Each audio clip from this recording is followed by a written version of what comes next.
Oh, I was yeah, like, did I just say goodbye? Was that the last time? I just kind of panicked, yelled, Jordan, Holden's been in an accident, we gotta go. And we flew out the front door.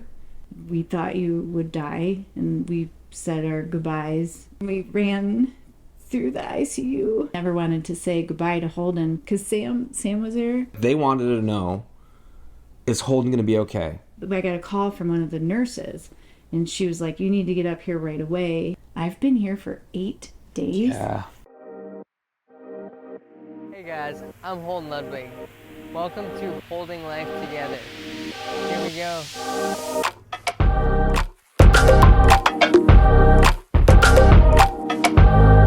Walk me through the night of the accident. Yeah, well, you were downstairs and you got the phone call. I was upstairs with the kids, helping get them ready for bed.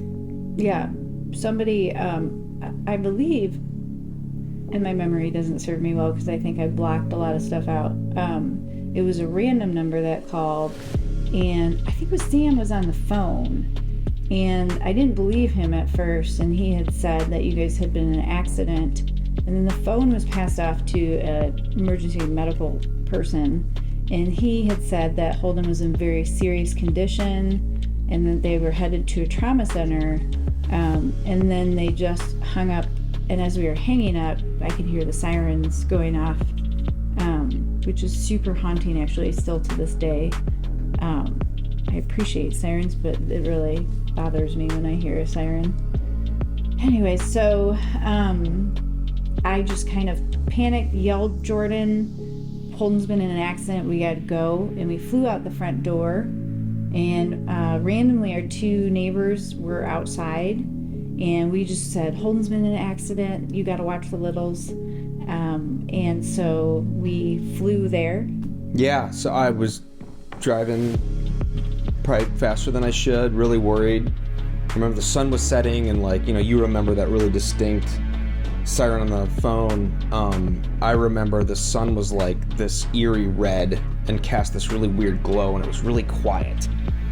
And I just was worried, didn't know what to expect. Drove way too fast.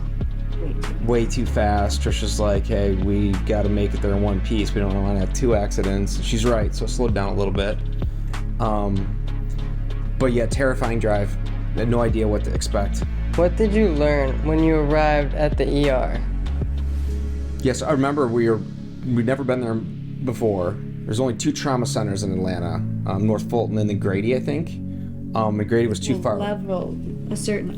Yeah, level 1 trauma center, I think it is. I might 2. or I don't 2 know. or Don't 3. quote Anyway, him on this. the place you go when things are really messed up. There's only 2 of those in Atlanta, and Grady was too far away, so we went to North Fulton. First time there, and right when we arrived, they were pulling Holden into another entrance. He was on the stretcher with the paramedics that had cut him out of the car.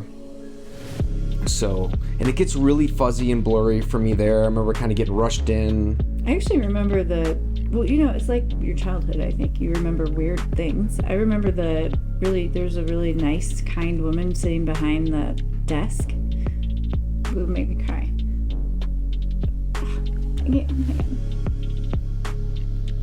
I could even tell you I could tell you what her earrings looked like. But anyways, she gave me mom sad eyes, but it's okay. And they took us into, didn't they take us immediately? There was a into weird room, tiny room, and actually our neighbor showed up too, and he was in there for a little bit with us, kind of just passing time until we learned anything. We actually, it feels like we were in there forever. I don't really know how long it was, but I'm assuming obviously they had to assess, intubate Holden.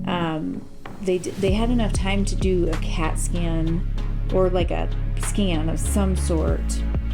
But then the doctor came in, and as all doctors play their own part, I will say the brain surgeons or surgeons, they definitely don't have the best bedside manner. There was no bedside manner. Very matter of fact. Oh yeah, but with little answers. Actually, it was just kind of like he's in very serious condition. He's needing help. He's not breathing on his own or barely breathing on his own, and severe brain injury. I think that, and then they were going to transfer you up to the ICU. Did they have the tube put in then? Because there was a lot of swelling. That was later? That was later. That's the EVD thing. Yeah. Yeah, so then we just waited in the ICU waiting room until the next part. And I would say 20 to 40 people showed up and prayed. Yeah, that was an awesome turnout. Like, there were 40 people, like, on the spot, pretty late at night. Our neighbor, like, we all held hands. Our neighbor said, like, the most beautiful prayer. Yeah, I just threw her in there and was like, would you please do a prayer for us in front of all these people?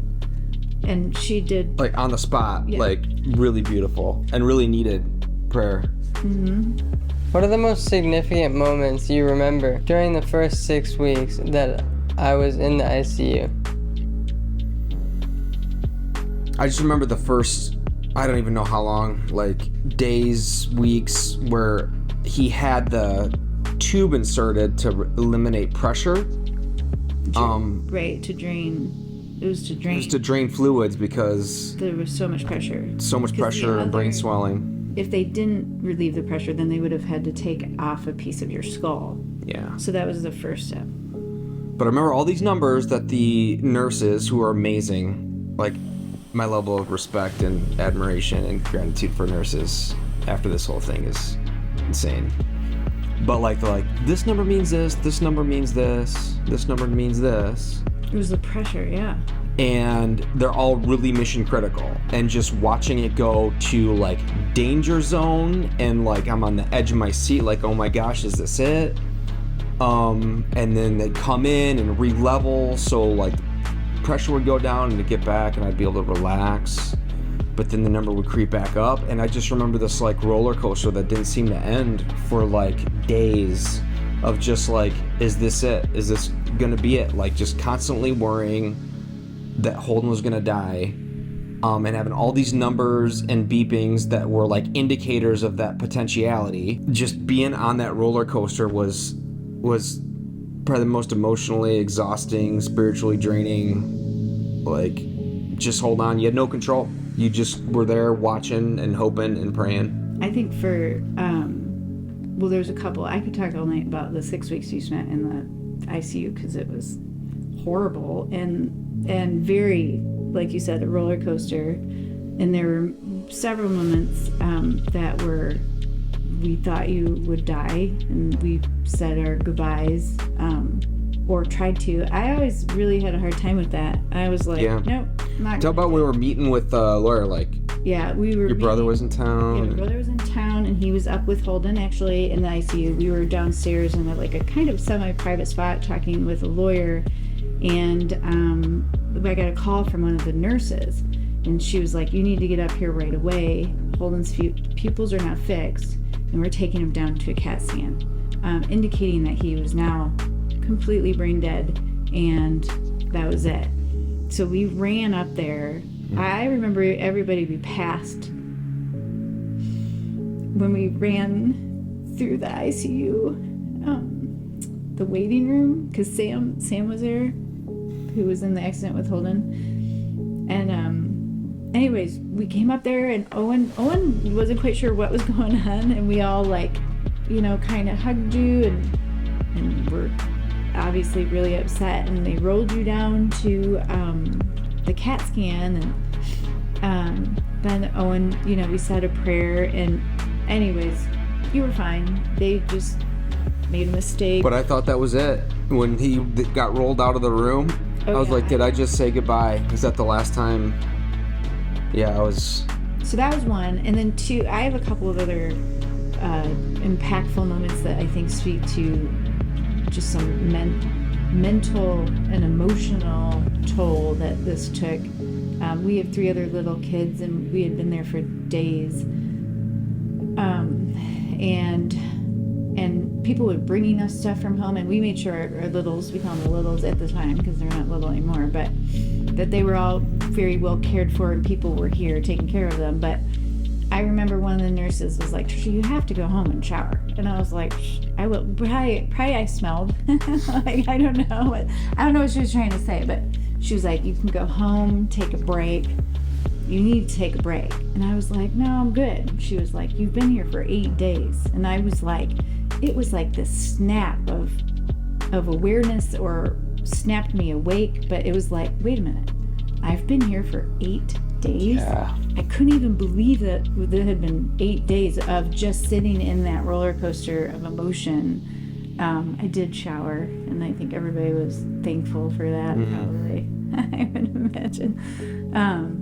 Anyways, and then another moment came when we received so much support, and I mean, people just rallied around us, the entire community, and we felt their emotion and their pain and their worry and everything. I mean, it was Heavy.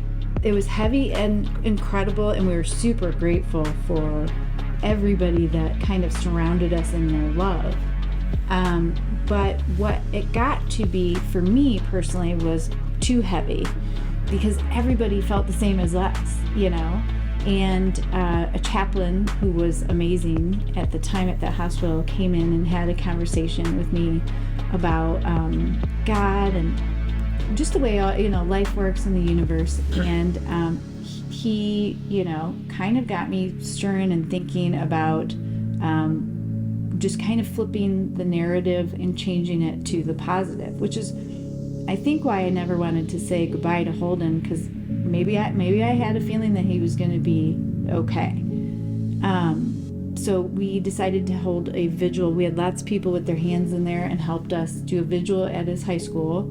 And we worked with some great friends of ours that helped come up with, you know, like a prayer. And Jordan did a great speech to really bring out the positive of the situation, to really uplift Holden with our like visualization, I guess, of him getting better, and just flipping it all, you know. So it wasn't the somber. It was like, I can't wait to see when Holden walks again. I can't wait, you know, for the next healing step. And I think that was super impactful, because we really needed probably to step outside of that heartbroken parent moment to be able just to move forward in the positive and lighter way, I guess. Yeah. Refocus it to positivity. Yeah. I mean, that was healing energy. Yes. And I probably should have shared this before, but I think at a significant moment when he was in the ICU was when I had to tell Kohler, Ronan, and Breyer, because I'd been there for like 3 days, and they'd been here just with neighbors filling in and being heroes and supporting them. And so I was sitting in this very room, and I had to sit them around and just share with them kind of what was happening with their brother. And they were young. Like, Breyer was really young. And trying to put it in terms they could understand, and do it with as much comfort and love as possible. Like, that was probably the hardest message I've ever had to deliver, because like, they wanted to know, is Holden gonna be okay? Is Holden gonna be alive? And like, how do you say that to your brothers and sisters when you don't have the answers? And so that was one of the hardest moments that I had through the whole thing, is sharing news and trying to make sure they were okay as Holden wasn't okay. It's very, very difficult. Tell me about my journey at Shepherd and the early recovery. Yeah, I think 6 weeks in the ICU was, I think, the total time, and you're not supposed to be there for that long. There was a point where his eyes were open, but he was minimally conscious. And so we were trying to get him into the Shepherd Center, because they have a program for minimally conscious. That's right. Yeah. That's right. But like his eyes were open, but they would go do these like tests by clapping in front of his face. He wouldn't even blink. Like, lights were on, no one's home. And so we're really desperately trying to get him into this place where we can hope that he emerges and gets care for people that are in the state. And they were coming to us with like long-term care options, right? Like, well, these are the homes that you could put him in. Here's what next steps. Like, they were ready for us just to be kind of done with the ICU. But we had a few important nurses that really were like Holden's angels. Like, because so when they finally had a bed open, he couldn't go because he had gotten this really horrible bed sore and it was the most god-awful thing to look at. Well, his tailbone was sticking out. You could see his tailbone. It was exposed completely. And so Shepherd Center was like, we need people in stable condition, and with like an open festering wound, he wasn't in a condition to be able to go there. So we just felt like we were even looking at like life flights to Boston because they had another Colorado, like looking at every possible next step option that wasn't a home, which to me just sounded like hospice and you go there to rot.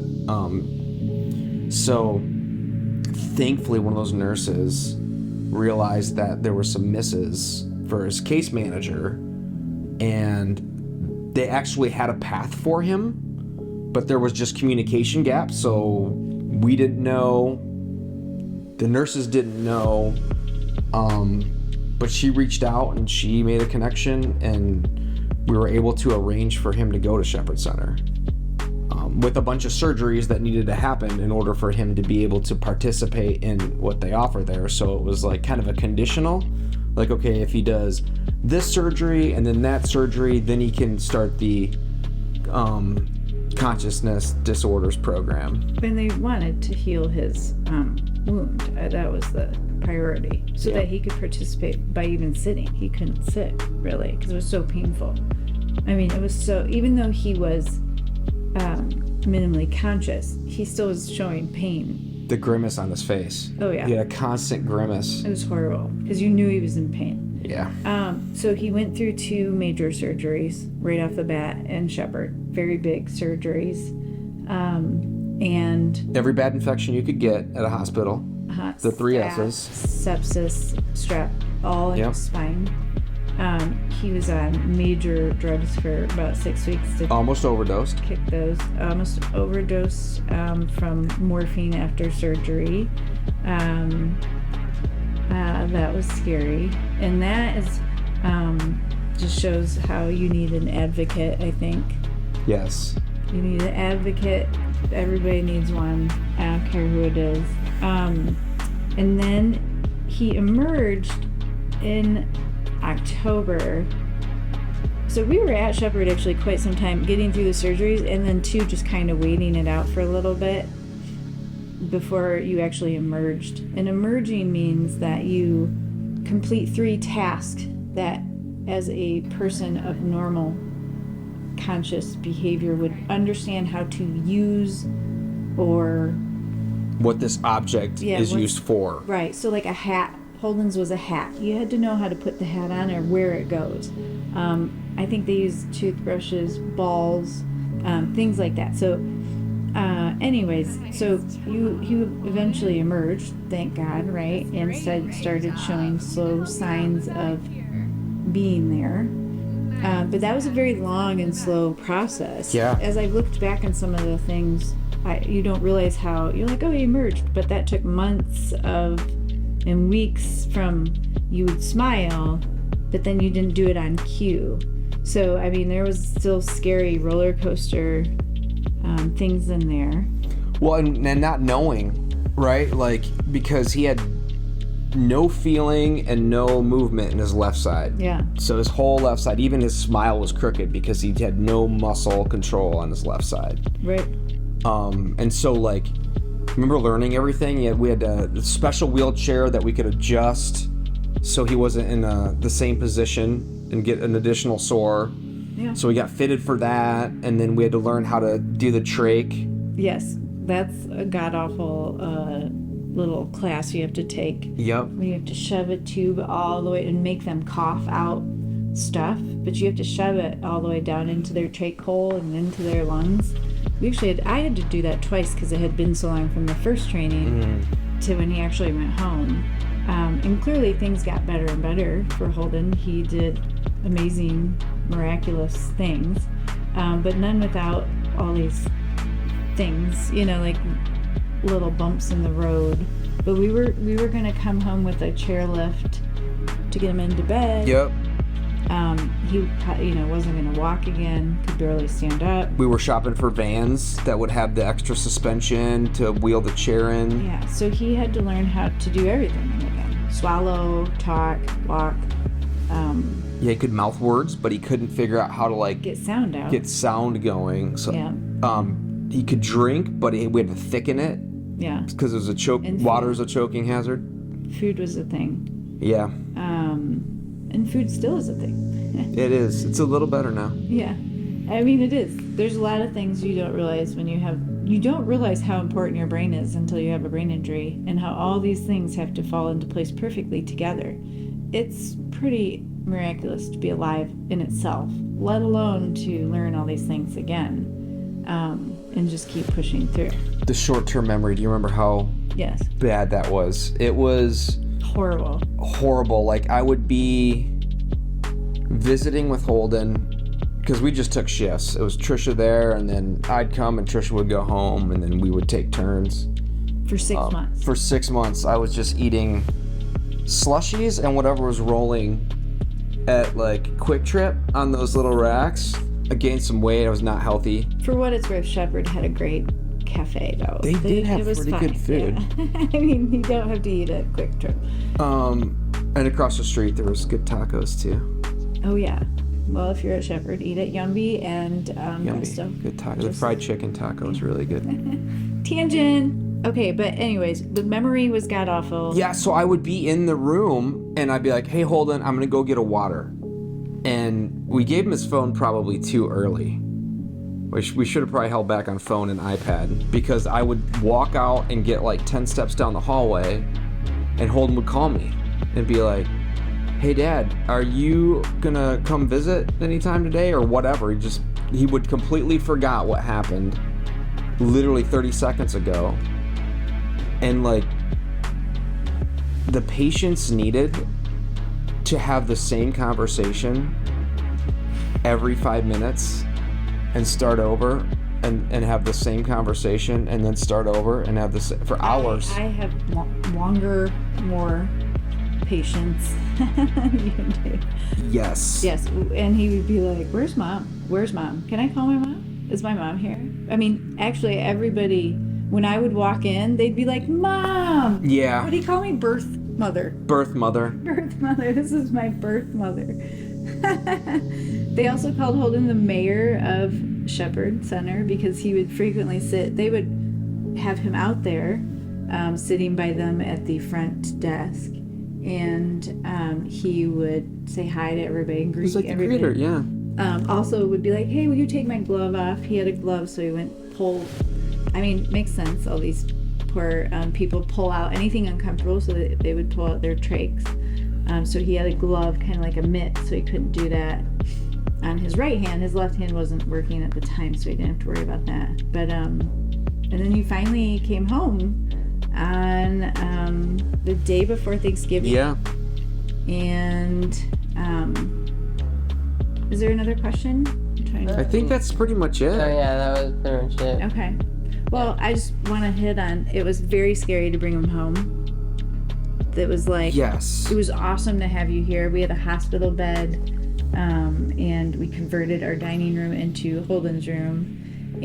But it was a little bit like the Elf movie. Remember, at night, it would be we'd have to go down actually every few hours, and because of this wound, we would have to help him flip over every few hours for months. He was on such a restrictive schedule of sitting, standing, turning. Had a timer, how long you could sit.